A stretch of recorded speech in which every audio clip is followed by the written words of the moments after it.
Suka tidak suka, jantungmu itu akan bocor. Ini 11 alasan dibaliknya yang bisa bikin jantungmu bocor lebih cepat. Halo semuanya, dengan Dr. Erta, spesialis jantung dan pembuluh darah dari Klinik Kiera. Kali ini kita akan bahas topik yang serius tapi sering terlewatkan, katup jantung. Jantung kita itu terdiri dari 4 ruangan, 2 serambi dan 2 bilik yang dipisahkan oleh katup.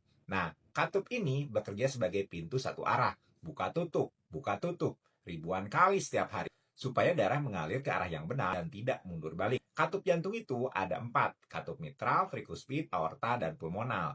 Dan karena tugasnya itu berat dan terus-menerus, katup adalah bagian jantung yang paling cepat mengalami kerusakan. Seperti engsel pintu yang setiap hari dibuka tutup tanpa henti, lama-lama bisa aus juga kan? Sekarang kita bahas satu persatu. Apa saja sih yang bisa bikin katup jantung itu cepat bocor dan siapa yang beresiko mengalami kebocoran lebih dulu. Pertama, infeksi kronis di masa kecil, terutama infeksi tenggorokan atau kulit yang berulang-ulang. Kalau kamu kena infeksi streptokokus, lalu tidak ditangani dengan antibiotik yang tepat, maka tubuh itu bisa membentuk antibodi yang menyerang katup jantung.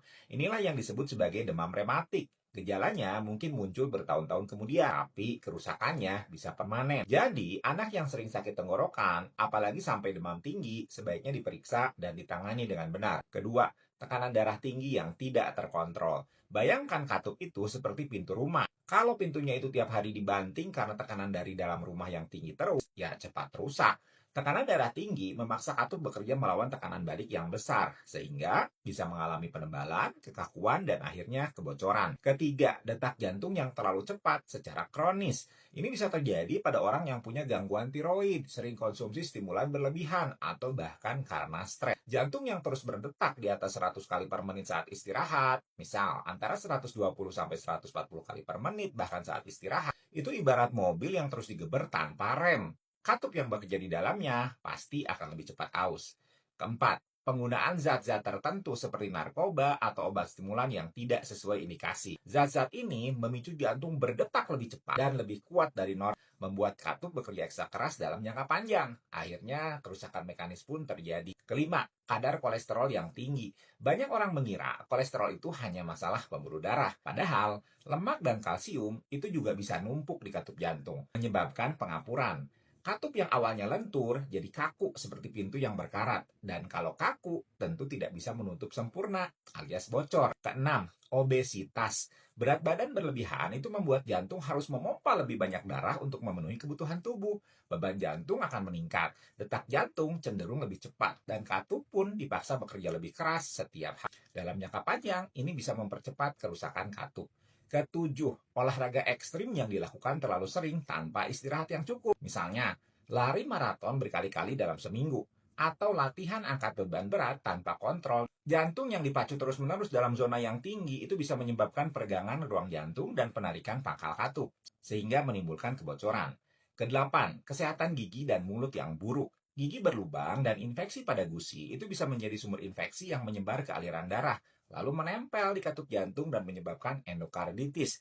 Infeksi ini bisa menghancurkan katup dan menyebabkan kebocoran berat. Jadi, rajin sikat gigi itu bukan demi senyum yang cantik, tapi juga demi jantung yang sehat. Kesembilan, paparan peradangan kronis dari berbagai sumber, seperti misalnya penyakit autoimun, infeksi jangka panjang, atau bahkan paparan polusi berat di kota besar. Peradangan menyebabkan jaringan tubuh termasuk katup menjadi lebih rentan rusak. Lemak jadi mudah masuk nempel di katup. Hidup di lingkungan dengan polusi yang tinggi itu bisa mempercepat proses penuaan pembuluh darah dan katup.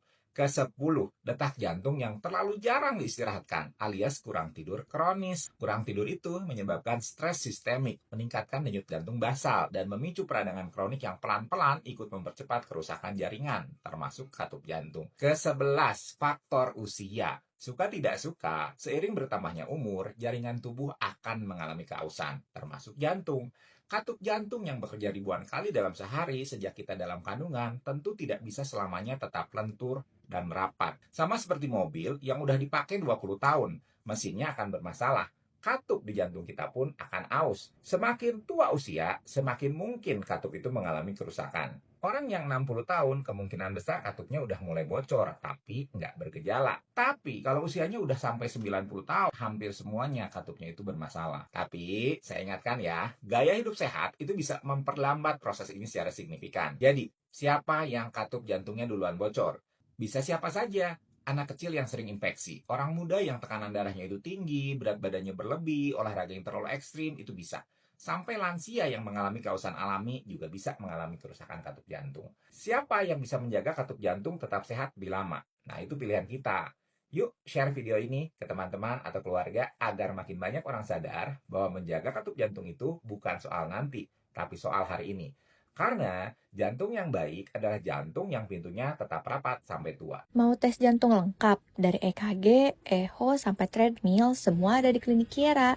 Yuk daftar sekarang.